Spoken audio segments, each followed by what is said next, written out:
Hello everyone, welcome to Vigilance Biology. This is Shakriti Singh, and today we are beginning a fascinating chapter called Microscope and Microscopy. Have you ever wondered, can we see a bacteria with our naked eye? Or how do scientists observe cells that are thousands of times smaller than a grain of a sand? So the answer is microscope. A microscope is a scientific instrument that allows us to observe objects that are too small to be seen with our naked eye.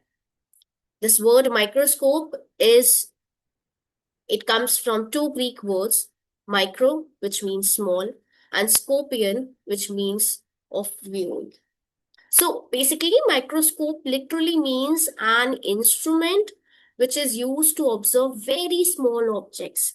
Using a microscope, we can study onion cells, we can study cheek cells, bacteria, fungi, or any tiny living organisms.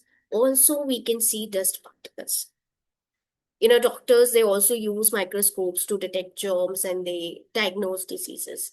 So remember, a microscope opens the door to the invisible world. Let us now understand why a microscope is needed in the first place.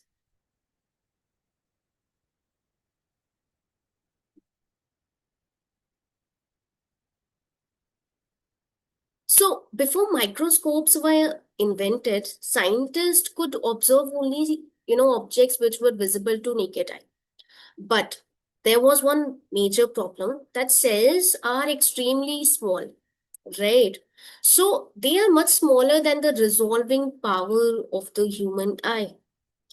Now, how can scientists study something which they cannot even see? So the breakthrough came in 1605 when Robert Hooke examined a thin slice of cork using microscope. He observed tiny box-like compartments which looked like, honeycomb. And this was the first time when the word cell was used in biology. And a few years later, Anton von Leeuwenhoek uh, built a powerful single microscope and he observed that tiny living organism which he called animalcules. Today, now they are called as, like, these organisms we known as bacteria and protozoa, basically microorganisms. Okay, so now because of his remarkable discoveries, Leeuwenhoek is known as the father of microscopy, and these discoveries completely changed biology. Scientists, they could finally explore a world that had, remained hidden for thousands of years.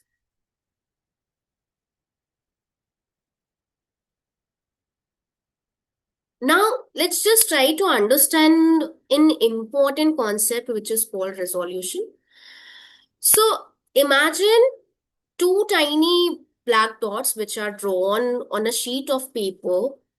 When they are far apart, our eyes see them as two different or two separate dots, right? Now, as we slowly bring them closer, they still appear separate. But after a certain distance, our eyes can no longer distinguish between them. So instead, both the dots, they appear as a single dot. So this ability of uh, you know uh, eyes to distinguish two nearby points as a separate is called as resolution. Okay, so for a normal eye, if we talk about uh, for a normal human eye, when viewing from 25 centimeter, 2 points must be at least 0.1 millimeters apart to be seen separately. Okay, so if they are closer than this, they will merge into one like this. Okay, so this is called as limit of resolution of the human eye. And since most cells are much smaller than this limit, we cannot see them without a microscope. That is why microscope are essential in biology. Okay, moving on.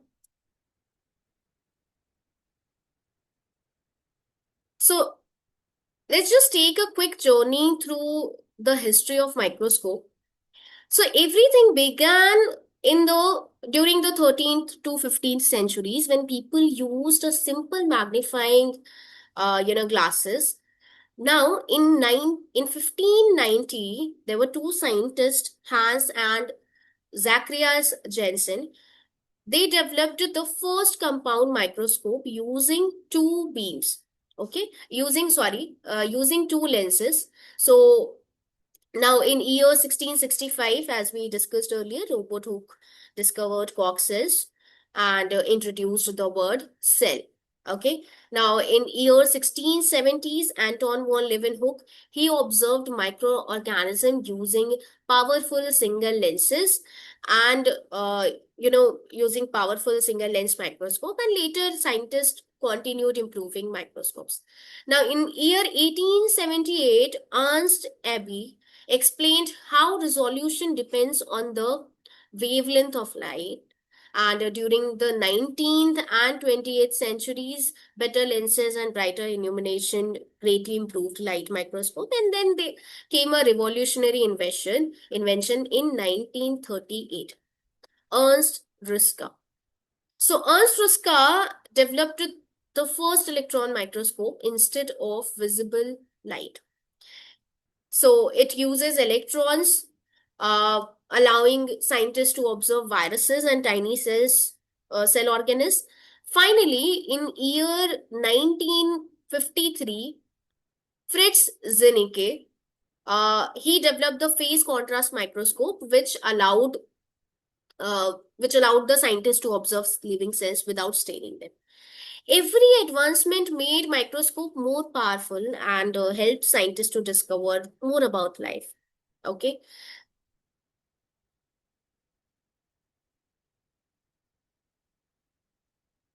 Moving on further.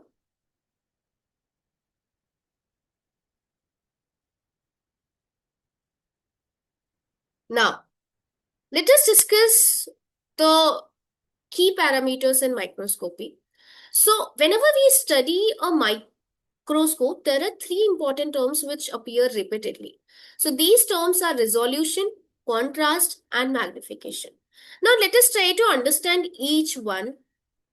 So, starting with resolution, resolution tells us how clearly we can distinguish between two nearby points. Okay, so higher resolution means more details, and contrast is the difference between the object and its background. Okay, what is contrast? Contrast is the difference between the object and its background. So the greater contrast makes the image clearer and easier to observe. Now, if we talk about magnification, magnification simply means how many times bigger the object appears. For example, if an object is magnified 40 times, it means that it appears 40 times larger than its actual size. So always remember that a microscope should not only magnify the image, it should also produce a clear and detailed image. So this is why all these three parameters, they work together. Now, we'll be studying that how does a microscope actually works. So the answer lies in lenses, right? You know, a microscope uses a carefully arranged system of lenses, and light from the source, it passes through the specimen, and the objective lens produces the first enlarged image. Who produces the first enlarged image? That is done by objective lens. And the eyepiece magnifies this image even further. Now, if we talk about an advanced microscope, instead of visible light, electron beams are used. And these electrons have much shorter wavelengths. Electron microscopes, they provide much higher resolution, whether using light or electrons.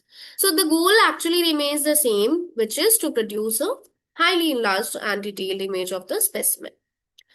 Now, let's just discuss what are the types of light microscope. So the first type of light microscope, light microscope, they use visible light and glass lenses, right? So there are two basic types. First is simple microscope and second is compound microscope. So the first is like, the simple microscope, it contains only one convex lens, okay, just like a magnifying glass. It is commonly used for observing larger objects, and the second is called as compound microscope, and this is the microscope which is most commonly used in laboratories, and it contains of two lenses. First is objective lens, which is present near the specimen, and second is eyepiece, or called as ocular lens, to achieve better magnification. Okay, so together these lenses, they provide much higher magnification and they bring better image quality than a simple microscope. Okay, now moving to another type, which are advanced optical microscopes. So scientists, they often need to observe, structures which were ordinary, like that ordinary microscope cannot reveal. For this purpose, advanced optical microscopes are used. One example is fluorescent microscope. Here, special dyes are added to the specimen. Okay. Now, when illuminated with high intensity light, these dyes, they glow brilliantly and they make specific cell structures clearly visible. Another example is phase contrast microscope. Unlike fluorescence microscopy, it does not require staining. Instead, it enhances the contrast. So it will allow scientists to observe living cells in their natural condition. So these microscopes are widely used in research laboratories and medical sciences. Now, moving on further, we'll be discussing about what are the parts of compound microscope. So the first is light source. So light source basically provides illumination. Now there is condenser lens. This condenser lens focuses light in onto the specimen. Okay. The specimen stage, it holds the slide containing the specimen, and the objective lens, as we discussed earlier, this produces the first enlarged image. Now, different objective lens have different magnification, such as 4x, 10x, 40x, and 100x. Finally, the eyepiece, which is also called as ocular lens, it performs a specific function, and together they produce a clear magnified image. Now we'll be studying the detailed parts of the compound microscope. So, the let's just try to see the remaining parts, starting with body tube. So this body tube, it connects the eyepiece and objective lenses. Now there is revolving nose piece. It holds the objectives and allows you to switch between them. Talking about eyepiece, where you place your eye, it acts like a magnifying glass for the image formed by the objective lens. Together, these lenses, they produce a greatly enlarged image. Next is objective lens. It is main magnifying lens with different magnification power, 4x, 10x, 15x, 20x, 40x, 100x, close to the slide. Now these form a real magnified image of the object. The next is stage and clips. So this is like mechanical stage or platform which holds the slide in place, and clips hold the slide firmly. Now the next is iris, which is also called as diaphragm. So this controls the amount of light which is transmitted on specimen. Next is light source, which is illuminator. So it provides light that passes through the specimen, LED or better. Here we have condenser lens. This condenser lens, it consists of convex lens which is used to focus and concentrate the light on specimen to optimize numerical aperture and contrast. Okay. Now, talking about the fine and coarse adjustment. So the adjustment knob is used for rough focusing, especially under low power. And the fine adjustment knob, it provides sharp and precise focusing, mainly under high power. Now, if we talk about the arm supports the microscope and it is used while carrying it. And next is base. Obviously, base, it provides the stability to the microscope. Remember, always carry a microscope by holding the arm with one hand and supporting the base with the other. So this will prevent the damage to the instrument. Okay. So that's it for today. We learned what is a microscope, why microscopes are needed, the limit of resolution of the human eye, history of microscopes, resolution, contrast, and magnification, which are three important parameters of microscope. What is the working principle of microscope? Types of light microscope, advanced optical microscope, and parts of compound microscope. Next topics will be covered in the next video. Thank you for watching.